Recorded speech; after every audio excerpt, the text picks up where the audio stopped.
আচ্ছা ভাবি, আপনি 4টা বাচ্চা নিয়েছেন কোন আক্কেলে? প্রথমটা নিছি স্বামী স্ত্রীর ভালোবাসা দেখানোর জন্য, আর দ্বিতীয়টা নিছি দুটি সন্তান যথেষ্ট তার জন্য। আর তৃতীয়টা আর চতুর্থটা নিছেন কিসের জন্য? 3 নাম্বারটা ভুলে হয়ে গেছে, আর 4 নাম্বারটা জোড়া মিলানোর জন্য।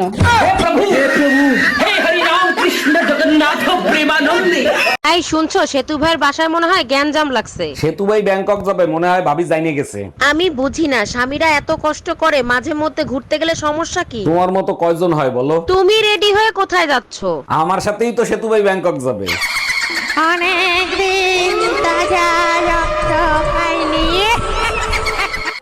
সব কাপড় চুপুর নোংরা, কার বালছেরো ঘরে বসে? একদিন কাপড় কাচিনি তার জন্য এত কথা, আজকেই বাপের বাড়ি চলে যাব। আরে যা, কে বারণ করছে তোরে? হ্যালো মা, তোমার জামাই এর সাথে ঝগড়া হয়েছে, 6 মাসের জন্য তোমাদের কাছে আসতেছি।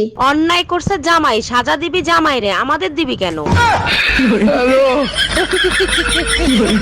আচ্ছা, তুই তো অনেক বুদ্ধিমতী তাই না? নিঃসন্দেহে বুদ্ধিমতী। তাহলে বলতো ওই ঝুড়ির ভিতরে কি আছে, বলতে পারলে ঝুড়ির সব ডিম তোর। আমার দেহি মাথা চুলকায়, একটু সহজ করে দে। আর এও যদি বলতে পারে ওর ভিতরে কিসের ডিম আছে, তাহলে মুরগিও তোর। বুঝা লাইছি, গোড়ার ডিম আছে। এই, তোমারে বড় ল্যাংরা আম কিনে আনতে বলছে, এগুলো কি আম কিনে আনছো? আমারে কি বোকা মনে হয়? টাকা দিয়ে আম কিনবো, ল্যাংড়া করে আম কিনবো কেন?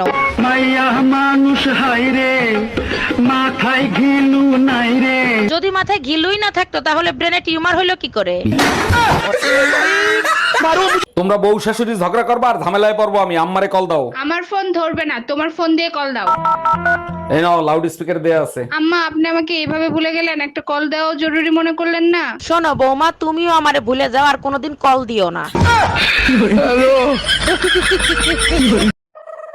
গুরু, আমি 100 বছর বাঁচতে চাই, আমাকে তার একটা উপায় বলে দিন।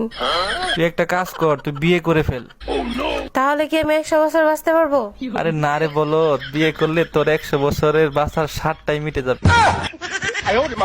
ভাবছিলাম নিজের ছেলে হলে ছেলেকে ক্রিকেটার বানাবো, পরে ভেবে দেখলাম বাংলাদেশের খেলা দেখার সময় নিজের ছেলেকে গালি দেওয়া ঠিক হবে না। আচ্ছা শোনো, তোমার দেয়ালে বেনারসি শাড়ি ঝুলানো দেখলাম, ওগুলো কাদের? আগের 3 বোর 3 খান শাড়ি, ওরা গরম একদম সহ্য করতে পারতো না, হিট স্ট্রোক করে মারা গেছে। তুমি একটু সাবধানে থাকো। তুমি একদম টেনশন নিও না, এরপরে বেনারসি না শেরওয়ানি টাঙানো থাকবে। সারা দিন মশার মতো ভ্যান ভ্যান ভ্যান ভ্যান করতে থাকো, তোমার আর কোনো কাজ নাই? যাও, আজকের পর থেকে তুমি আমার মুখের কথা আর শুনতে পারবা না। কেন, বুবা হওয়ার সিদ্ধান্ত নিছো নাকি? আমি বোবা হব না, তোরে বয়রা বানাবো, তুই দাঁড়া। Bye bye. দুনিয়ায় এত কিছু থাকতে তুই মসজিদের মাইক চুরি করতে গেছিলি কেন? ভাবছিলাম আল্লাহর জিনিস চুরি করলে কেউ কিছু বলবে না। আমি বুঝলাম না, ইমাম সাহেব তোরে হাতে নাতে ধরার পরে ছাইড়া দিল কেন? ইমাম সাহেবরে বললাম আজান বাসা পর্যন্ত পৌঁছায় না, তাই সামনে নিয়ে লাগাচ্ছি।